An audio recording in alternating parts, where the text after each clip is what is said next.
Assalamualaikum warahmatullahi wabarakatuh. Nah, di video ini kita akan membahas tentang menggambarkan grafik fungsi rasional sebagai contoh kedua. Fungsi rasional yang akan kita bahas contohnya itu adalah fungsi 2x kurang 4 per x tambah 1. Untuk menggambarkan grafik dari fungsi ini sama artinya dengan kita akan menggambarkan grafik dari persamaan y sama dengan 2x kurang 4 per x tambah 1. Tinggal mengganti fx ini dengan y ya. Nah, kita akan mulai dengan menemukan titik potong dengan sumbu koordinat, yaitu salah satunya kita mulai dengan titik potong dengan sumbu x. Titik potong dengan sumbu x itu adalah pada keadaan y sama dengan 0. Jadi untuk menemukan titik potong dengan sumbu x, kita klaim y-nya bernilai 0 sehingga kita akan menemukan solusi dari masalah 2x kurang 4 per x tambah 1 sama dengan 0. Nah, pecahan ini akan bernilai 0 jika pembilangnya bernilai 0. Nah, pembilangnya di sini kan 2x kurang 4 ya. Sehingga 2x kurang 4 per x tambah 1 akan bernilai 0 jika dan hanya jika 2x kurang 4 ini sama dengan 0. Yaitu jika dan hanya jika 2x sama dengan 4 atau x sama dengan 2. Nah, dengan demikian kita bisa simpulkan titik potong dengan sumbu x adalah pada titik 2,0. X-nya bernilai 2, y-nya 0 ya. Kemudian yang kedua, titik potong dengan sumbu y. Titik potong dengan sumbu y itu adalah pada keadaan x yang bernilai 0. Nah, berarti kita ganti x di sini dengan 0, maka kita peroleh nilai y-nya sama dengan 2x kurang 4 per x tambah 1, substitusi x di sini dengan 0, sehingga diperoleh y sama dengan negatif 4. Maka titik potong dengan sumbu y adalah pada titik 0, negatif 4. Nah, berikutnya menggunakan turunan pertama untuk menemukan di mana fungsi naik dan fungsi turun dan menemukan titik kritis. Tadi diberikan fx-nya sama dengan 2x kurang 4 per x tambah 1 ya. Nah, sehingga f aksen x-nya sama dengan 6 per x tambah 1 dikuadratkan. Saya pikir semua kalian sudah bisa ini.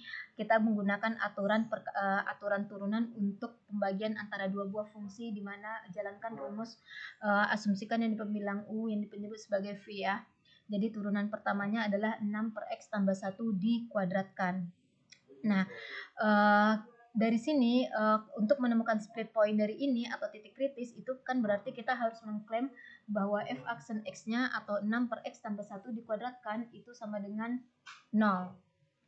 Dan untuk menemukan nilai x yang membuat f aksen x sama dengan 0, berarti kita harus membuat 6 per x tambah 1 kuadrat bernilai sama dengan 0. Cari nilai x sedemikian sehingga ini akan bernilai 0. Ini hanya akan bernilai 0 jika pembilangnya sama dengan 0. Dan di sini pembilangnya itu adalah konstanta tanpa variabel ya di sini, yaitu 6.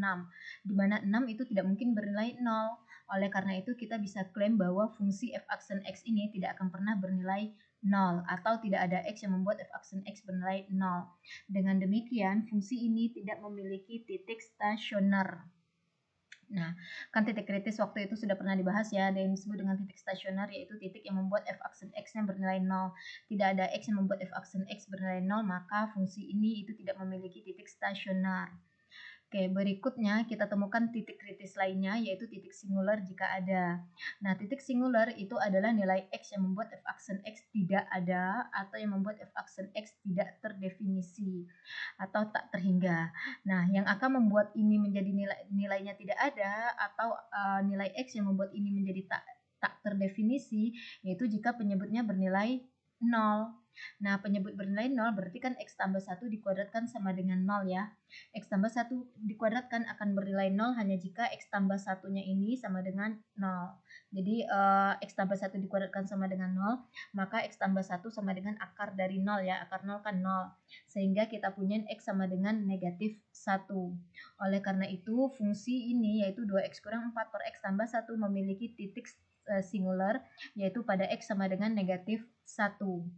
Nah, x sama dengan negatif 1 ini juga merupakan split point. Jadi split point ini adalah titik-titik yang ada di titik-titik kritis ya, diambil dari titik kritis. Nah, titik stasioner tidak ada, titik singular ada, yaitu x sama dengan negatif 1. Maka x sama dengan negatif 1 inilah yang berperan sebagai titik split point untuk menginvestigasi di mana fungsi naik dan di mana fungsi turun. Oke, kita akan mengidentifikasi di mana fungsi naik dan fungsi turun itu dengan melakukan tes turunan pertama. Nah, tadi kan fungsi rasionalnya ini ya. Kemudian turunan pertamanya adalah 6 per X tambah 1 dikuadratkan. Nah, kita harus menemukan di mana f aksen X besar dari 0 dan di mana f aksen X kecil dari 0.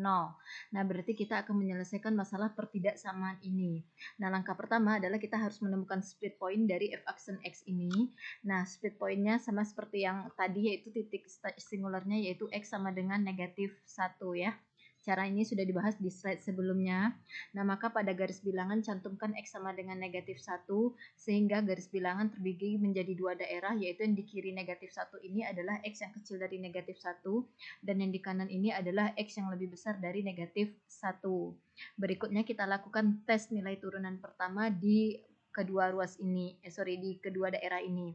Di kiri ini adalah kita pilih aja X sama dengan negatif 2, substitusikan X sama dengan negatif 2 ini ke f aksen X, bukan ke fx ya, karena kan kita harus ngetes di mana f aksen X besar dari 0 dan di mana f aksen X kecil dari 0. Maka yang dites itu adalah f aksen X, atau disubstitusikan nilai X ini ke f aksen X. Nah, pada X sama dengan negatif 2, maka nilai f aksen ini sama dengan 6 per 1 atau sama dengan 6. Sehingga di kawasan ini f aksen X-nya bernilai positif atau besar dari 0, sehingga di daerah X yang kecil dari negatif 1, maka fungsinya naik. Sedangkan untuk X yang besar dari negatif 1, let's say kita pilih X sama dengan 0. X sama dengan 0 benar ya, berada di kawasan ini yang di kanan negatif 1. Nah, kita substitusikan ini kita substitusikan ke f aksen X, maka kita peroleh pada X sama dengan 0, nilai f aksennya itu adalah sama dengan 6, sehingga f aksen X bernilai positif juga di kawasan ini. Dengan demikian, untuk X yang besar dari negatif 1, fungsinya juga naik. Jadi dengan demikian kita bisa simpulkan bahwa fungsi akan naik di semua garis bilangan real. Oke, nah sebenarnya cara lain adalah untuk mengklaim apakah ini besar dari 0 atau kecil dari 0, perhatikan f aksen X. Nah, di pembilang ini kan bilangan positif. Di penyebut ini akan selalu bernilai positif, mau X berapapun, kemudian dihitung nilai X tambah 1, baik X tambah 1-nya bernilai negatif ataupun X tambah 1-nya bernilai positif, setelah dia dikuadratkan, maka tentunya hasilnya akan selalu positif. Sehingga bilangan positif bagi bilangan positif adalah positif, dengan demikian f aksen X akan selalu bernilai positif untuk semua X. Jadi fx akan menjadi fungsi naik di semua bilangan real. Nah, langkah berikutnya kita akan menggunakan turunan kedua untuk mengidentifikasi di mana fungsinya cekung ke atas dan cekung ke bawah. Tadi fx-nya ini, kemudian sudah ditemukan f aksen x-nya ini, maka turunkan lagi ini, nanti akan diperoleh ini. Turunan keduanya sama dengan negatif 12 per x tambah 1 pangkat 3. Kalau melihat tugas yang kalian kerjakan, kalian menuliskan turunan kedua sama dengan negatif 12 kali x tambah 1 per x tambah 1 pangkat 4 ya. Nah, sebenarnya pindahkan saja X tambah 1 yang di atas tadi ke bawah, maka menjadi negatif 12 per X tambah 1 pangkat 3. Nah, dengan bentuk ini itu akan lebih mudah untuk kita mengklaim split point-nya di mana. Karena untuk menemukan di mana fungsi cekung ke atas dan cekung ke bawah, maka kita harus menyelesaikan masalah pertidaksamaan ini besar dari 0 atau kecil dari 0. Oleh karena itu kita butuh split point dari persamaan ini yang sama dengan 0. Nah, pertama kalau kita mau mengetahui titik beloknya, berarti kan kita harus klaim bahwa ini harus sama dengan 0. Nah, negatif 12 per X tambah 1 pangkat 3 itu apakah mungkin bernilai 0? Tidak mungkin, karena ini hanya akan bernilai 0 jika pembilangnya bernilai 0. Pembilangnya dalam hal ini adalah konstanta, yaitu negatif 12, di mana konstanta ini tidak mungkin bernilai 0. Sehingga tidak ada X yang membuat turunan kedua ini bernilai 0, sehingga tidak ada titik belok. Walau tidak ada titik belok, namun kita masih bisa mengidentifikasi di mana fungsi naik dan fungsi turun. Yaitu lakukan tes turunan kedua, mulai dengan menemukan split point dari fungsi turunan kedua ini. Nah, split point-nya itu adalah jika X tambah 1 pangkat 3 sama dengan 0. Atau X tambah 1 sama dengan 0. Jadi ini pangkat 3 akan bernilai 0 jika yang di dalam kurung ini bernilai 0. Karena 0 pangkat berapapun hasilnya akan 0. Jadi X tambah 1 haruslah bernilai 0 atau X sama dengan negatif 1. Jadi split point yang memisahkan di mana fungsi cekung ke atas dan cekung ke bawah itu adalah X sama dengan negatif 1. Oke, kita buatkan garis bilangan, cantumkan titik X sama dengan negatif 1. Ada dua daerah, yaitu X kecil dari negatif 1 dan X besar dari negatif 1. Bisa dibilang hampir sama ya dengan tes turunan pertama tadi. Namun di sini yang akan kita lakukan itu adalah tes turunan kedua ini. Nah, untuk X yang di kiri negatif 1, kita pilih saja X sama dengan negatif 2, substitusikan X sama dengan negatif 2 ini ke fungsi turunan kedua ini. Nah, diperoleh ternyata positif ya. Jadi kita bisa simpulkan bahwa untuk setiap X yang terletak di kiri negatif 1, ternyata nilai turunan keduanya sama dengan positif atau bernilai positif. Dengan demikian, untuk X yang kecil dari negatif 1, fungsinya cekung ke atas. Kemudian untuk X yang besar dari negatif 1, X yang di sini kita pilih saja X sama dengan 0. Substitusikan 0 ini ke fungsi turunan kedua ini, maka ternyata kita peroleh turunan kedua bernilai sama dengan negatif 12. Sehingga kita bisa simpulkan untuk semua X yang terletak di kanan negatif 1, maka turunan keduanya akan bernilai negatif. Sehingga untuk X yang besar dari negatif 1, fungsinya cekung ke bawah. Jadi fungsi fx akan cekung ke atas jika x kecil dari negatif 1 dan fungsi fx akan cekung ke bawah jika x besar dari negatif 1. Dengan demikian untuk x yang kecil dari negatif 1 kalau dia cekung ke atas maka grafiknya nanti seperti ini ya.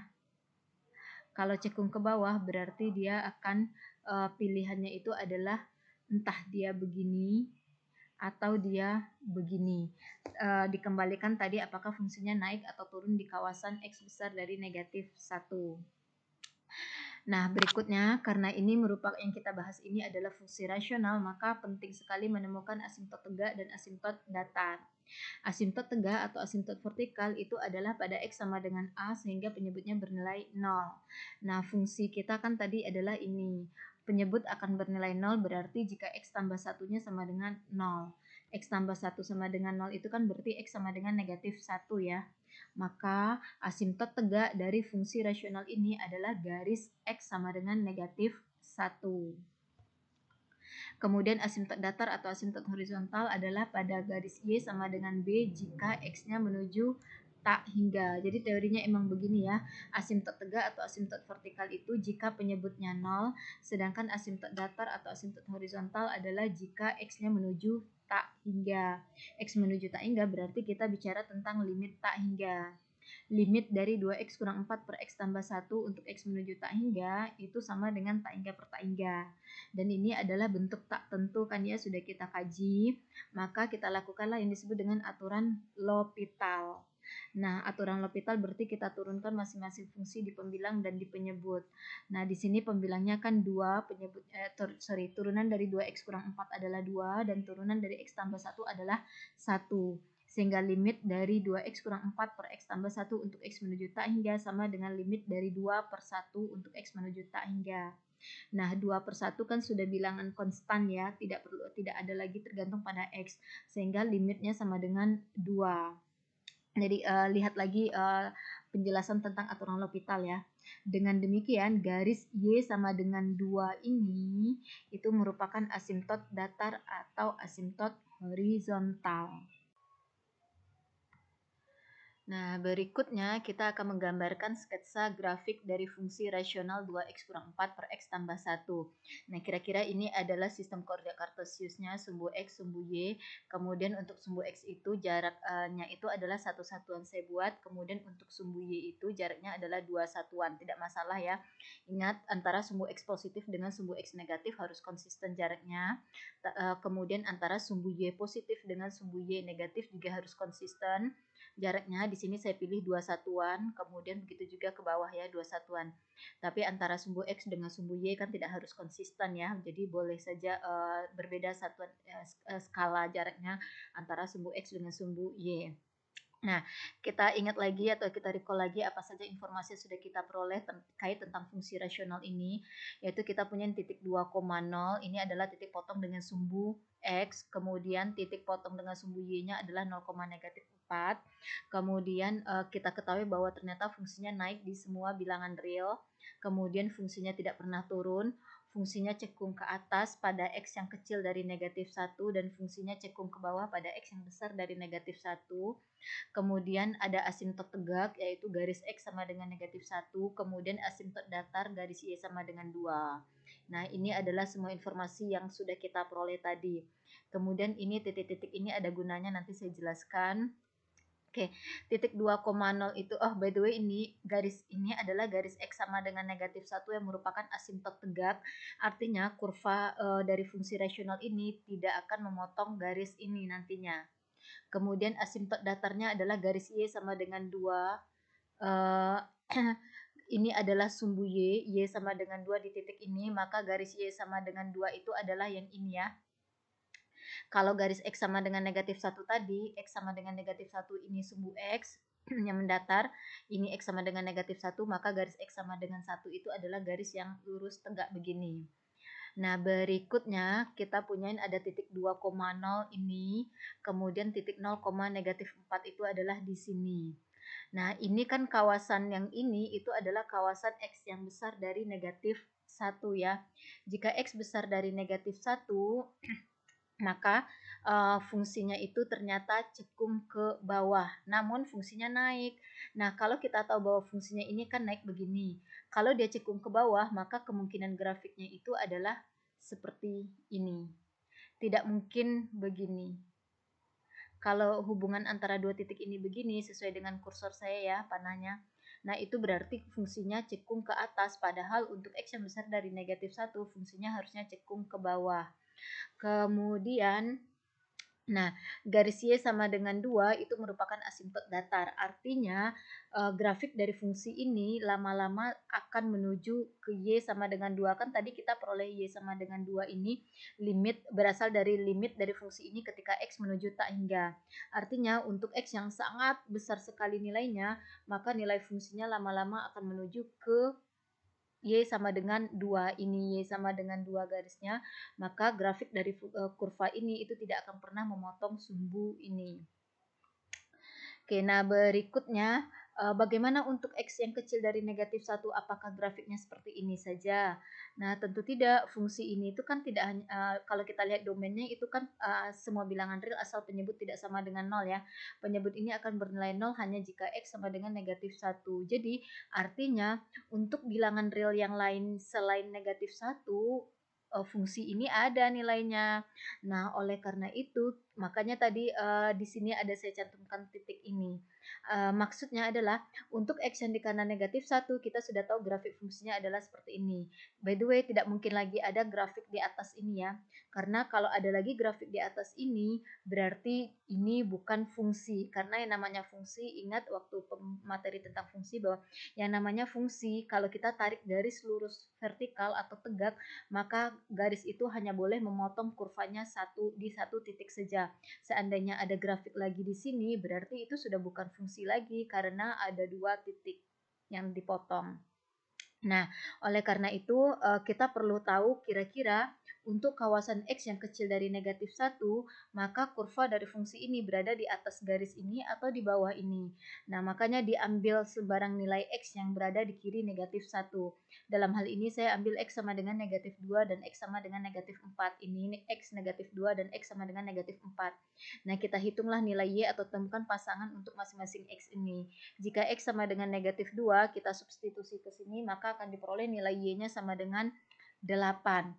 Kemudian jika X sama dengan negatif 4, substitusikan ke sini, maka kita peroleh nilai Y-nya sama dengan 4. Nah, kemudian kita cantumkanlah pada sistem koordinat kartesius ini. Dari sini kita punya titik negatif 2,8, yaitu di sini. Dari sini kita punya titik negatif 4,4. Ini dia ya. Nah, hubungkanlah kedua titik ini. Nah, pertanyaannya apakah hubungannya begini naiknya atau begini. Nah, perhatikan kan fungsinya naik di semua bilangan real ya. Yang jelas dari sini ke sini dia naik. Entah dia naiknya begini atau dia naiknya begini. Nah, kalau begini berarti fungsinya cekung ke bawah. Tapi kalau dia begini berarti fungsinya cekung ke atas. Nah, kita lihatlah untuk X yang kecil dari negatif 1, tadi fungsinya cekung ke atas. Maka grafik fungsinya itu adalah seperti ini. Oke, dia tidak akan pernah memotong garis X sama dengan negatif 1 yang merupakan asimtot ini. Nah, kenapa di sini tidak boleh memotong sumbu Y? Sorry, tidak boleh memotong garis yang berwarna hijau ini, karena untuk X yang menuju negatif tak hingga, bisa dicek juga ya, untuk X yang menuju negatif tak hingga atau X yang makin kecil, maka nilai limit dari fungsi ini itu akan menuju 2, bisa jalankan aturan L'Hopital ya. Dengan demikian, fungsinya lama-lama kalau makin ke kiri nilai X-nya, maka akan menuju ke garis Y sama dengan 2 ini. Udah, maka inilah yang merupakan grafik dari fungsi rasional ini, terpisah ya. Oke. Nah, sekian materi tentang menggambar grafik fungsi dengan menggunakan informasi-informasi yang sudah kita bahas di kalkulus, yaitu dengan menggunakan konsep-konsep turunan. Terima kasih, sampai ketemu di materi berikutnya. Assalamualaikum warahmatullahi wabarakatuh.